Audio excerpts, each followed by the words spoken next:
Hi friends, ಎಲ್ಲರಿಗೂ ನಮಸ್ಕಾರ. ನಾನು ನಿಮ್ಮ ಪ್ರೀತಿಯ ಹಳ್ಳಿ ಹುಡುಗಿ ಸಿಂಧು. ಇವತ್ತಿನ ರೆಸಿಪಿಯಲ್ಲಿ ಏನು ಮಾಡ್ತಾ ಇದ್ದೀನಿ ಅಂತ ನಿಮ್ಗೆ ಇವಾಗಲೇ ಗೊತ್ತಾಗಿರುತ್ತೆ, ಯಾಕಂದರೆ ತಮ್ಮನಲ್ಲಿ ನೋಡಿರ್ತೀರ. ಈ ರೆಸಿಪಿನ ನಾವು ಮಟನ್ ಪ್ರಿಯರಿಗಾಗಿ ಮಾಡಿರ್ತೀನಿ, ಯಾಕಂದರೆ ತುಂಬ ಟೇಸ್ಟಿಯಾಗಿ ಮತ್ತು ಸಿಂಪಲ್ಲಾಗಿ ಬೇಗ ಮಾಡ್ಕೊಳ್ಬೋದು. ಈ ರೆಸಿಪಿನ ಯಾವಾಗಲೂ ಜಾತ್ರೆಯಲ್ಲಿ ಜಾಸ್ತಿ ಮಾಡ್ತಾ ಇರ್ತಾರೆ. ಮೊದಲಿಗೆ ನಾವು ಬೋನ್ಲೆಸ್ ಪೀಸ್ಗಳನ್ನ, ಮಟನ್ ಪೀಸ್ಗಳನ್ನ ತೊಗೊಳ್ಬೇಕು. ಚೆನ್ನಾಗಿ ತೊಳೆದಿಟ್ಕೊಂಡು ಚಿಕ್ಕದಾಗಿ ಕಟ್ ಮಾಡಿ ಇಟ್ಕೊಳ್ಳೋಣ. ಫ್ರೆಂಡ್ಸ್, ಈ ರೆಸಿಪಿಗೆ ಕೊಬ್ಬಿನಾಂಶ ಇರುವಂತಹ ಮಟನ್ ಪೀಸ್ಗಳನ್ನ ತೊಗೊಳ್ಳಿ, ಯಾಕಂದರೆ ಆವಾಗ ಟೇಸ್ಟ್ ಚೆನ್ನಾಗಿ ಬರುತ್ತೆ. ನೋಡಿ, ಸಾಂಬಾರು ಈರುಳ್ಳಿನ ಸಣ್ಣ ಈರುಳ್ಳಿ ಅಂತಲೂ ಕರೀತಾರೆ, ಅದನ್ನು ಜಜ್ಜಿಬಿಟ್ಟು ಹಾಕ್ಕೊಳ್ಳಿ, ತುಂಬ ಟೇಸ್ಟ್ ಚೆನ್ನಾಗಿರುತ್ತೆ.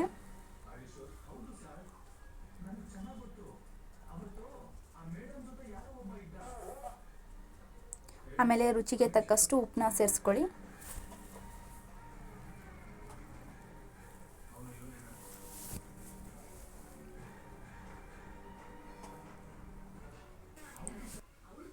ಅದರ ನಂತರ ಮಟನ್ ಖಾರದ ಪುಡಿನ ಹಾಕ್ಕೊಳ್ಬೇಕಾಗುತ್ತೆ. ಫ್ರೆಂಡ್ಸ್, ಈ ಖಾರದ ಪುಡಿ ಬಗ್ಗೆ ನಾನು ಒಂದು ವಿಡಿಯೋನ ಮಾಡ್ತೀನಿ.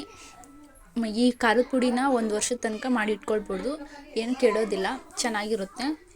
ಯಾವುದೇ ಮಟನ್ ಸಾಂಬಾರು, ಚಿಕನ್ ಸಾಂಬಾರು ಮಾಡಿದ್ರು ನಾವು ಇದೇ ಖಾರದ ಪುಡಿನ ಯೂಸ್ ಮಾಡ್ತಾ ಇರ್ತೀವಿ.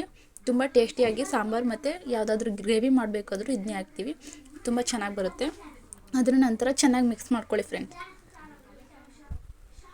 ನೀರೇನೋ ಹಾಕೋಬೇಡಿ, ಹಾಗೆ ಮಿಕ್ಸ್ ಮಾಡ್ಕೊಳ್ಳಿ.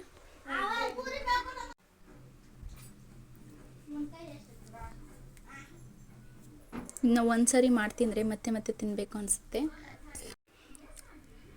ಎಲ್ಲ ಮಿಕ್ಸ್ ಮಾಡಿದ ನಂತರ 15 ನಿಮಿಷಗಳ ಕಾಲ ಮುಚ್ಚಿಡಬೇಕು. ಅದರ ನಂತರ ಗ್ಯಾಸ್ ಸ್ಟವ್ ಮೇಲೆ ಇಟ್ಟು ಚೆನ್ನಾಗಿ ಫ್ರೈ ಮಾಡ್ಕೊಳ್ಬೇಕು. ನಾವು ಮಟನ್ ಅಲ್ವಾ, ಅದರಿಂದ ಸ್ವಲ್ಪ ಬೇಯಕ್ಕೆ ಟೈಮ್ ತಗೊಳುತ್ತೆ.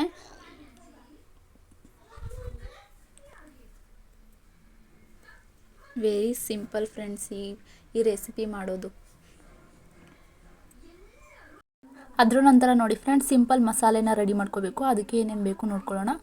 ಸ್ವಲ್ಪ ಕಾಯಿ, ಕೊತ್ತಂಬರಿ ಸೊಪ್ಪು, ಶುಂಠಿ ಮತ್ತು ಮೊಗ್ಗು, ಚಕ್ಕೆ ಹಾಕ್ಕೊಂಡು ಮಸಾಲೆನ ರುಬ್ಕೊಂಡು ಸೈಡಲ್ಲಿ ಇಟ್ಕೊಳ್ಳಿ. ಫ್ರೆಂಡ್ಸ್, ನೋಡಿ, ಇದು ಬೇಯ್ತಾ ಇದೆ, ಇನ್ನೂ ಚೆನ್ನಾಗಿ ಬೇಯಬೇಕು.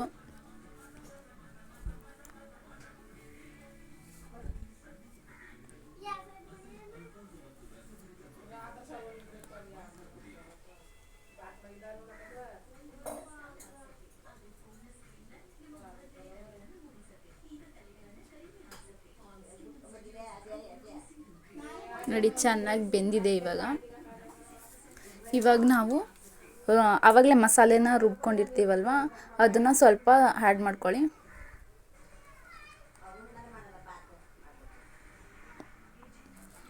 ಮಾಡ್ಕೊಂಡು ಚೆನ್ನಾಗಿ ಮಿಕ್ಸ್ ಮಾಡ್ಕೊಳ್ಳಿ.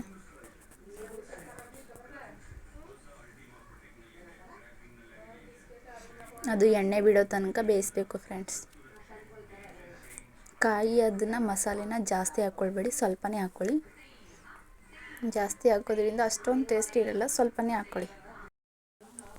ಮಸಾಲೆ ಮತ್ತು ಮಾಂಸ ಎರಡೂ ಕೂಡ ಹೊಂದ್ಕೊಂಡು ಬೇಯೋ ತನಕ ನಾವು ಚೆನ್ನಾಗಿ ಮಿಕ್ಸ್ ಮಾಡಿ ಬೇಯಿಸ್ಕೊಳ್ಬೇಕು. ಫ್ರೆಂಡ್ಸ್, ಅದರ ನಂತರ ನಾವು ರುಚಿಗೆ ತಕ್ಕಷ್ಟು ಉಪ್ಪನ್ನ ಆವಾಗಲೇ ಹಾಕ್ಕೊಂಡಿರ್ತೀವಿ, ಇವಾಗ ಹಾಕ್ಕೊಳ್ಳೋ ಅಂಥ ಅವಶ್ಯಕತೆ ಏನಿರಲ್ಲ. ನೋಡಿ, ಇವಾಗ ರೆಸಿಪಿ ರೆಡಿಯಾಗಿದೆ.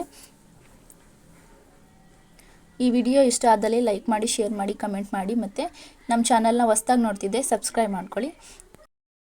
ಮುಂದಿನ ವಿಡಿಯೋದಲ್ಲಿ ಸಿಗೋಣ ಫ್ರೆಂಡ್ಸ್.